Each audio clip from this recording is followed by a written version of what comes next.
हाय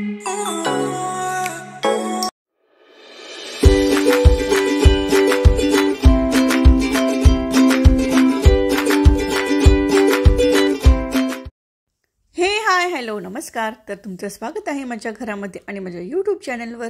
तर मंडळी बघा, म्हणता म्हणता रक्षाबंधन जवळ आली सुद्धा आणि रक्षाबंधन म्हटलं की काहीतरी स्वीट्स आपल्या घरात बनवलंच जातं। तर माझ्या मुलांना स्पेशली शंभूला गुलाबजाम प्रचंड आवडतात। तर दर महिन्याला माझ्याकडे गुलाबजाम बनवलेले असतातच। तर ह्यावेळी जरा उशिरा बनवले कारण की रक्षाबंधन येणार होता, म्हटलं त्यावेळी बनवूया। तर मी आज बनवलेले आहेत, हे घरीच खवा केलेला आहे मी आणि त्यापासून बनवलेले आहेत हे गुलाबजाम।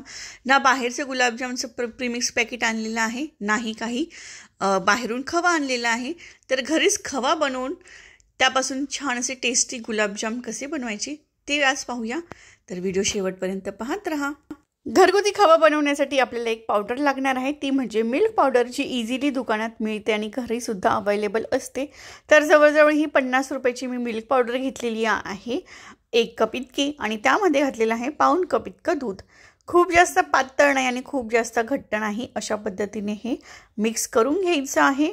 या 1 कप मिल्क पावडरमध्ये 25 ते 30 गुलाबजाम सहज आरामात होतात।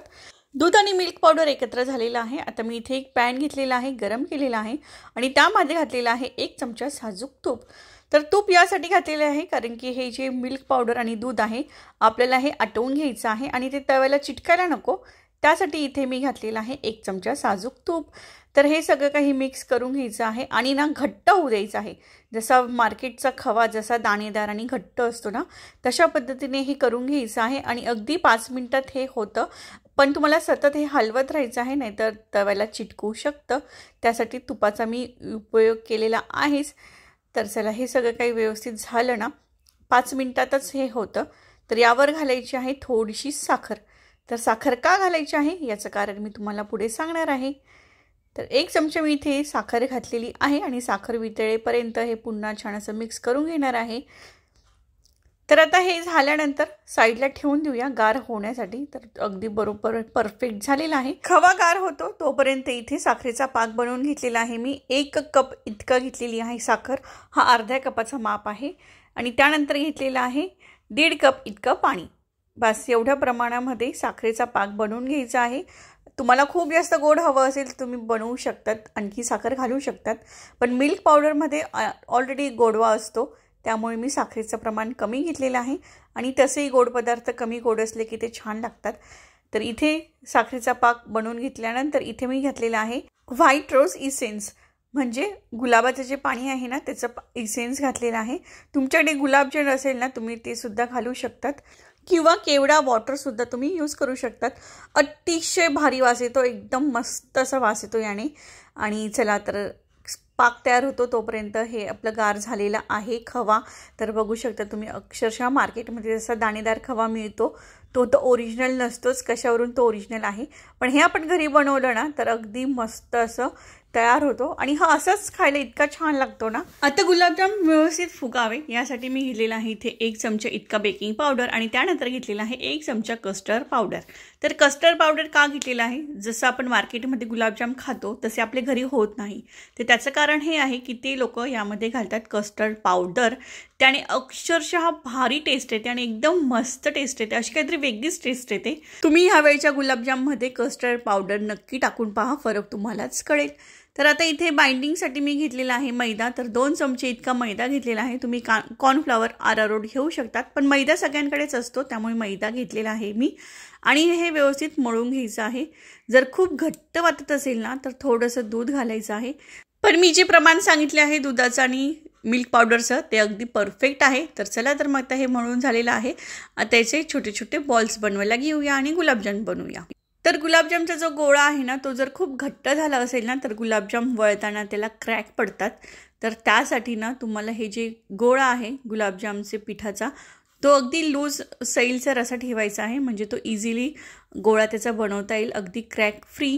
आणि जर तुमच्या गुलाबजामला जर क्रॅक पडत असेल तर तुम्ही या पिठामध्ये थोडंसं दूध मिक्स करायचं आहे आणि पुन्हा ते मळून घेऊन नरम असे गुलाबजाम बनवायचे आहेत।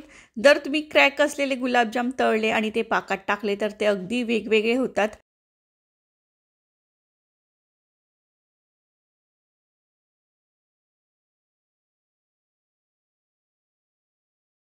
इथे माझा पाक बनवून सुद्धा रेडी झालेला आहे, बघू शकता तुम्ही. एकदम परफेक्ट असा पाक झालेला आहे, तार वगैरे काहीच नाही आहे. तर आता तेल गरम करूया. तर तेल गरम करायला तेल एकदम मीडियम गॅसवर ठेवायचं आहे. हे गुलाबजाम जे आहेत ना ते संपूर्ण आपल्याला अगदी मीडियम फ्लेमवर तळून घ्यायचे आहे. आणि गुलाबजाम तेलात टाकल्या लगेच हलवायचं नाही आहे, अशा बाजूने त्याला तेल सोडवायचं, म्हणजे तेलाला हलवायचं आहे, गुलाबजामला हलवायचं नाही आहे. आणि तरीसुद्धा जर गुलाबजाम चिकट असतील तुमचे कढईला तर त्यासाठी ना तुम्हाला थोडासा मैदा टाका तेलामध्ये, म्हणजे तो मैदा तळायला बसेल आणि ते चिकटणार नाहीत.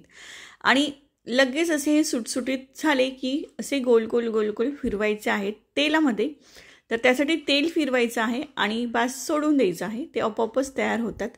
तर फक्त इकडनं तिकडनं त्यांना हलवायचं आहे, म्हणजे दोनही बाजूने चारही बाजूने सगळीकडून ते छान असे कुक होतील. तर बास अगदी सगळे काही मीडियम फ्लेमवरच तळून घ्यायचे आहेत. अजिबात गॅसची फ्लेम हाय ठेवायची नाही आहे, नाहीतर मग आतलं पीठ कच्चं राहतं आणि पाकात टाकल्यानंतर 2 लेयर तयार होतात. गुलाबजामचं मऊ शिजलेला भाग वेगळा आणि आतमधला गोळा झालेला भाग वेगळा.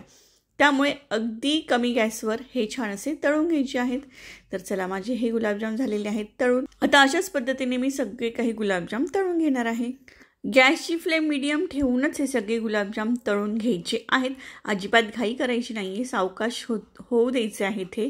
त्यामुळे याचा रिझल्ट जो आहे ना तो अगदी भारी मिळतो. तर सगळे गुलाबजाम माझे झालेले आहेत तळून. आता हे घालूया पाकामध्ये. तर पाकात मी ऑलरेडी गुलाबजाम टाकून ठेवलेले होते, त्यामुळे पाक जरा कमी झालेला आहे. आता टाकूया आत्ता जे तळून घेतलेले आहेत गुलाबजाम ते. तर 2 प्रकारचे गुलाबजाम असतात, एक भरपूर पाकातले आणि एक ड्राय गुलाबजाम. तर मी थोडेसे ड्राय गुलाबजाम करणार आहे, त्यामुळे मी इथे सगळे काही गुलाबजाम आहे ना ते यामध्ये घालून घेतलेले आहे. तर हे गुलाबजाम 1 तासामध्ये रेडी होतील. तर त्यासाठी ना सगळे काही एका पाकामध्ये सगळं काही मिक्स करून घेतलेलं आहे आणि गॅसची फ्लेम ना हाय करायची आहे, म्हणजे यातला जो काही पाक आहे ना तो संपूर्ण गुलाबजाममध्ये आतमध्ये जाईल. त्यासाठी गुलाबजाम गरम करायचे आहेत आणि बस 1 तासानंतर हे तयार होतील. तर 1 तास वाट बघूया. एक साधारण तास झालेला आहे आणि गुलाबजाम अगदी ज्युसी रसरसीत असे ड्राय गुलाबजाम बनवून तयार झालेले आहेत. रक्षाबंधन येणार आहे तर छान असे हे ड्राय गुलाबजाम माझे तयार झालेले आहेत. दिसायला खूप छान दिसत आहेत. याची एक गंमत म्हणजे मिल्क पावडर आणि दूध जेव्हा आपण गरम केलं होतं त्यावेळी मी 1 चमचा साखर घातलेली होती. त्याचा फायदा काय होतो तर मी तुम्हाला आता इथे दाखवते. 1 गुलाबजाम कापून.